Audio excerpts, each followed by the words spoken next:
Astrologer Ramakrishna Ghosh. আমার এই channel অর্থাৎ অ্যাস্ট্রোলজার রামকৃষ্ণ ঘোষ চ্যানেলের পক্ষ থেকে জানাই আপনাদের সকলকেই স্বাগত। আশা করি ঈশ্বরের কৃপায় আপনারা সকলেই ভালো আছেন। আমি বিভিন্ন রাশির ইংরাজি 2025 বার্ষিক রাশিফল নিয়ে আলোচনা করছিলাম।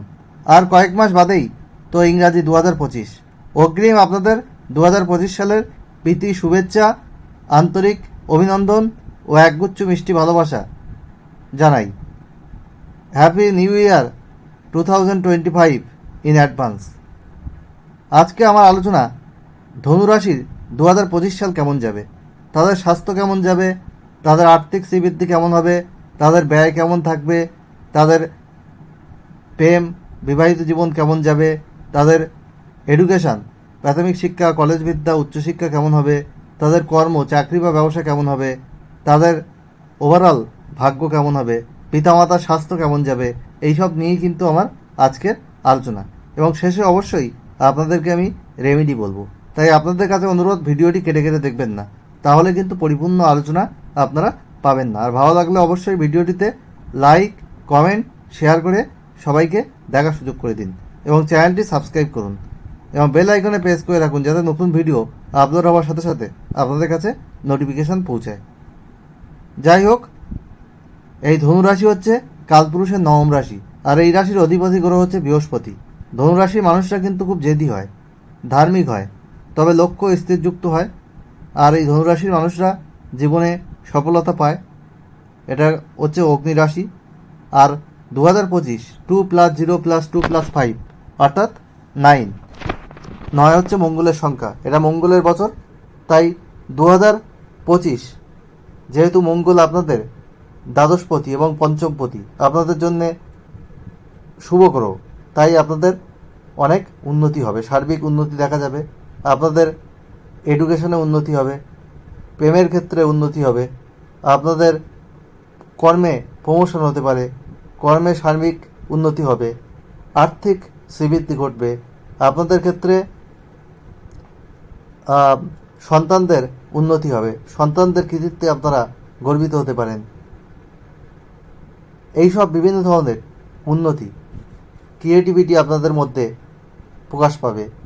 তবে এইসব উন্নতি যেগুলো হবে সেগুলো কিন্তু আপনাদের জন্মছকে যদি মঙ্গল খুব ভালো থাকে, আর মঙ্গল যদি খারাপ থাকে তাহলে যেগুলো বললাম সেগুলো অতটা ভালো হবে না। ভালো হবে কিন্তু অতটা ভালো হবে না। আর দশা, অন্তর্দশা, প্রত্যন্তদশা কী চলছে সেটাও দেখা দরকার। ব্যক্তিগত জন্মচার্ট তো অবশ্যই দেখা দরকার। এটা একটা ওভারঅল কিন্তু বিচার। যাই হোক, এই ধনুরাশির গোচরফল বলছি। ধনুরাশির এই গোচরফল আমরা বলবো 4টি গ্রহের ওপর ডিপেন্ড করে। একটা হচ্ছে বৃহস্পতি, শনি, রাহু, কেতু, যারা এক একটি রাশিতে দীর্ঘদিন অবস্থান করে। বৃহস্পতি 1 বছর আপনারা জানেন, শনি 2.5 বছর এবং রাহু কেতু 1.5 বছর করে এক একটি রাশিতে অবস্থান করে। এখন আপনাদের বৃহস্পতি আছে ষষ্ঠভাবে, আপনাদের রাশির অধিপতি, এবং এই বৃহস্পতি হচ্ছে আপনাদের চতুর্থপতি, যে ষষ্ঠভাবে থেকে এডুকেশনের জায়গাটা কিন্তু অনেকটা সমস্যা ক্রিয়েট করছে। এবং আপনাদের পেট সংক্রান্ত বিভিন্ন সমস্যা, লিভারজনিত সমস্যা, হজমের গণ্ডগোল, শারীরিক জায়গায় একটা সমস্যা কিন্তু বৃহস্পতি দিচ্ছে। এবং চতুর্থে আপনাদের রাহু এবং দশমে কিন্তু কেতু, যেটাও আপনাদের পারিবারিক ঝামেলা, কর্মক্ষেত্রে শত্রুতা, বিভিন্ন রকমের অশান্তি, মায়ের শারীরিক জায়গায় অসুস্থতা, বিদ্যায় বাধা, এক্সপেক্টেড বিদ্যায় রেজাল্ট না আসা, এইসব সমস্যা কিন্তু তৈরি করছে। আবার আপনাদের শনি আপনাদের কিন্তু তৃতীয় কুম্ভ রাশিতে রয়েছে। সেই শনি কিন্তু 29শে মার্চ আপনাদের কিন্তু চতুর্থে প্রবেশ করবে, অর্থাৎ রাশির সাপেক্ষে কিন্তু ঢাইয়া শুরু হয়ে যাবে। দ্বিতীয়পতি এবং তৃতীয়পতি চতুর্থে যাবে। আর বৃহস্পতি আপনাদের 14ই মে কিন্তু ষষ্ঠ থেকে সপ্তমে যাবে, যেটা একটা শুভ পরিবর্তন।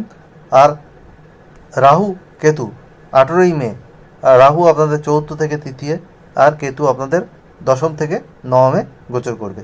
যাই হোক, বৃহস্পতির প্রভাবে আপনারা অনেক শুভ ফল পাবেন। যারা বিয়ের চেষ্টা করছেন তাদের বিবাহের যোগাযোগ হবে, আপনাদের অনেক মানুষের সঙ্গে কমিউনিকেশন হবে, আপনাদের একটা ভালো যোগাযোগ তৈরি হবে, একটা কানেকশান তৈরি হবে, কর্মের ক্ষেত্রে শ্রীবৃদ্ধি হবে, নতুন কর্মপ্রাপ্তি হতে পারে, আপনাদের ব্যবসার ক্ষেত্রে উন্নতি হবে, নতুন ব্যবসা আপনারা শুরু করতে পারেন। এবং আপনাদের সপ্তমে আবার রাহুরও দৃষ্টি আছে, যার জন্যে আপনাদের লো ক্লাস এর মানুষের সাথে কিন্তু একটু ডিস্টেন্স মেনটেন করে চলতে হবে, না হলে কিছু সমস্যা আপনাদের কিন্তু আসতে পারে। আবার আপনাদের নবমে কেতু, আপনাদের আধ্যাত্মিক কিছু উন্নতি হতে পারে, তবে পিতার স্বাস্থ্য বিষয়ে একটু সচেতন হতে হবে। ভাগ্যের কিন্তু উত্থান পতন আপনাদের থাকবে। হয়তো কোনো কাজ একেবারে হয়ে যাচ্ছে এমন দেখতে পেয়েও হয়তো মাঝপথে আটকে যেতে পারে, এরকম সমস্যাও কিন্তু আপনাদের তৈরি হতে পারে, সেই রকম যোগও কিন্তু তৈরি হচ্ছে। আর শনির ঢাইয়া আপনাদের চলাকালীন 7.5 যেমন 80% নেগেটিভ ইম্প্যাক্ট দেয়, আপনাদের যদি শনির ঢাইয়ার ক্ষেত্রে 20% নেগেটিভ ইম্প্যাক্ট কিন্তু আপনারা পাবেন যদি অশুভ গ্রহের দশা অন্তর্দশা চলে। আর শুভ গ্রহের দশা অন্তর্দশা চললে এই ঢাইয়ার প্রভাব কিন্তু অতটা বুঝতে পারবেন না। চতুর্থে শনি থেকে মায়ের জায়গা, স্বাস্থ্যের জায়গায় কিছুটা সমস্যা ক্রিয়েট করবে, একটু পারিবারিক ঝামেলা হয়তো ক্রিয়েট করবে, এবং আপনাদের অর্থের জায়গায় হয়তো একটু ব্যয় বেশি হয়ে যাবে। এইসব সমস্যা কিন্তু আপনাদের একটু তৈরি হবে। পড়াশোনায় হয়তো এক্সপেক্টেড রেজাল্ট কিন্তু আপনাদের আসবে না, কিন্তু আপনাদের ওভারঅল একটা পরিবর্তন বৃহস্পতি সপ্তমে থেকে দেবে। যেহেতু রাশিতে বৃহস্পতি দৃষ্টি পড়ছে, আপনাদের মধ্যে একটা উদ্যম তৈরি হবে। আপনাদের তৃতীয় রাহু থাকবে, আপনাদের একটা পরাক্রম বাড়াবে, আপনাদের মধ্যে ক্রিয়েটিভিটি বাড়াবে। কিন্তু এই রাহু তৃতীয় থেকে পাড়া প্রতিবেশীর সাথে কিছু ঝামেলা বা কিছু লোকের সাথে আপনাদের একটা ঝামেলা একটা তৈরি করে দিতে পারে। তৃতীয় রাহু কিন্তু ওভারঅল ভালো ফল দেয় যদি জন্মছকে খুব খারাপ অবস্থায় না থাকে। নবমে রাহু আপনাদের ভাগ্যের উত্থান পতন মাঝে মধ্যে ঘটাবে, সেটা আপনাদের একটু সতর্ক থাকতে হবে, কেয়ারফুল থাকতে হবে। আর আপনাদের বিবাহিত জীবন মোটামুটি ভালো থাকবে, একটা রোমান্স আসবে জীবনে, আপনাদের একটা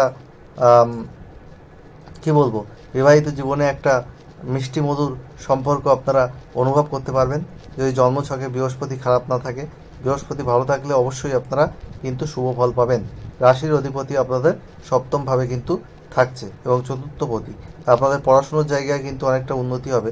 রাহু থেকে আপনাদের মন কিছুটা, রাহু ছিল সেটা তৃতীয় গোচর করছে, সেখানে শনি যাচ্ছে, অনেক ক্ষেত্রে হয়তো পরিশ্রম অনুপাতে এক্সপেক্টেড ফল নাও আসতে পারে, কিন্তু পড়াশুনো আগের থেকে কিন্তু উন্নতি দেখা যাচ্ছে এবং উচ্চশিক্ষার ক্ষেত্রেও আপনাদের উন্নতির একটা জায়গা তৈরি হচ্ছে। কিন্তু আপনারা যখন কোনো পোস্ট গ্র্যাজুয়েশন কিছু করতে যাবেন তখন একটু বাধা কিন্তু চলে আসবে অ্যাডমিশনের ক্ষেত্রে বা পড়াশোনার ক্ষেত্রে, কারণ নবমভাবে কেতু অবস্থান করছে। আপনাদের ঈশ্বরের প্রতি বিশ্বাস রাখতে হবে, আধ্যাত্মিক বা স্পিরিচুয়ালিটির দিকে একটু মন আপনাদের ধাবিত হতে পারে, সেই সব বিষয়গুলো রয়েছে। আপনাদের জীবনে নতুন প্রেম আসতে পারে, প্রেমের একটা যোগাযোগ কিন্তু আপনাদের তৈরি হবে। যাই হোক, আপনাদের এই ধনুরাশি 2025 একটা ওভারঅল আমি বললাম। আপনাদের মাসিক রাশিফল আমি দেবো, সেখানে আরও ডিটেলসে আমি আলোচনা করব। আমি well qualified astrologer, GATE NET SET qualified. আমি কম্পিউটার সায়েন্সে পিএইচডি, কম্পিউটার সায়েন্সে অধ্যাপক, মাল্টিপল প্রফেশনের সঙ্গে যুক্ত। অ্যাস্ট্রোলজি আমার নেশা, পেশা। এই পেশাকে আমি সততার মাধ্যমে এগিয়ে নিয়ে যাচ্ছি।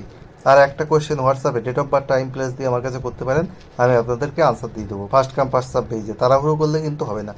আর আপনারা ফুল হরস্কোপ করিয়ে নিতে পারেন, অন্য অ্যাস্ট্রোলজার যা ভিড় নেয় তার 5 ভাগের 1 ভাগ ভিজিটে আমি এই সার্ভিস প্রোভাইড করব। আপনারা অনলাইনে যোগাযোগ করতে পারেন বা আমার চেম্বারে এসেও করে নিতে পারেন। চেম্বারে আসলে 1.5 ঘন্টা টাইম নিয়ে আসবেন, আমি ডিটেল অ্যানালিসিস করে আপনাদের হ্যান্ড রিটেন রিপোর্ট দেবো। অন্য অ্যাস্ট্রোলজারের মতো সফটওয়্যার থেকে প্রিন্ট দেবো না। আর অনলাইনে আলোচনা করলে আপনাদের হোয়াটসঅ্যাপে আলোচনা করব, ফোনে আলোচনা করব, তারপরে আমি হ্যান্ড রিটেন রিপোর্ট লিখে পিডিএফ করে স্ক্যান করে আপনাদেরকে কিন্তু হোয়াটসঅ্যাপে পাঠিয়ে দেবো, এবং তারপরে ডাউট থাকলে আপনাদের সেই প্রবলেম কিন্তু আমি সলভ করব। যাই হোক, আপনারা একটু লাল, হলুদ, সোনালি, গোলাপি এবং সবুজ রং বেশি ব্যবহার করুন, আপনাদের পজিটিভিটি অনেক বাড়বে। কালো, ধূসর, নীল, আকাশি, সাদা এইসব রং কম ব্যবহার করুন, তাহলে আপনাদের পজিটিভিটি বাড়বে। আর আপনারা শনি মন্দিরে 29শে মার্চের পর মাসে একবার শনি মন্দিরে নীল অপরাজিতা ফুলের মালা দিয়ে পূজা দেবেন। আর প্রতি শনিবার নিরামিষ আহার করবেন। এগুলো সব 29শে মার্চের পর, পশ্চিম দিকে মুখ রেখে। আর এই মন্ত্র পাঠ প্রতিদিন 8 বার পশ্চিম দিকে মুখ রেখে খোলা আকাশের নিচে। ওং সূর্যাস্তের পর, ওং প্রাম প্রিম প্রোম শনিশ্চরায় নমঃ। আর আপনারা কেতুর মন্ত্র প্রতিদিন পাঠ করবেন 7 বার। ওং এইং রিং কেতবে নমঃ। আর আপনারা হনুমান চালিসা প্রতিদিন বা প্রতি মঙ্গলবার আপনারা পাঠ করতে পারেন, তাহলে শুভ ফল পাবেন। আর আপনারা প্রতি শনিবার 29শে মার্চের পর সর্ষের তেলে কালো তিল বা তিলের তেল দিয়ে প্রদীপ জ্বালাতে পারেন, তাহলে কিন্তু শুভ ফল পাবেন। যাই হোক, 2025 সব ধনুরাশির মানুষের জীবন সুখ সমৃদ্ধি আনন্দে ভরে উঠুক, ঈশ্বরের কাছে এই প্রার্থনা করে আজ এখানেই শেষ করছি। আবার খুব তাড়াতাড়ি নতুন আলোচনা নিয়ে আমি আপনাদের সামনে হাজির হব। আজ এখানেই শেষ করলাম। আপনারা সবাই ভালো থাকুন, এটাই কাম্য।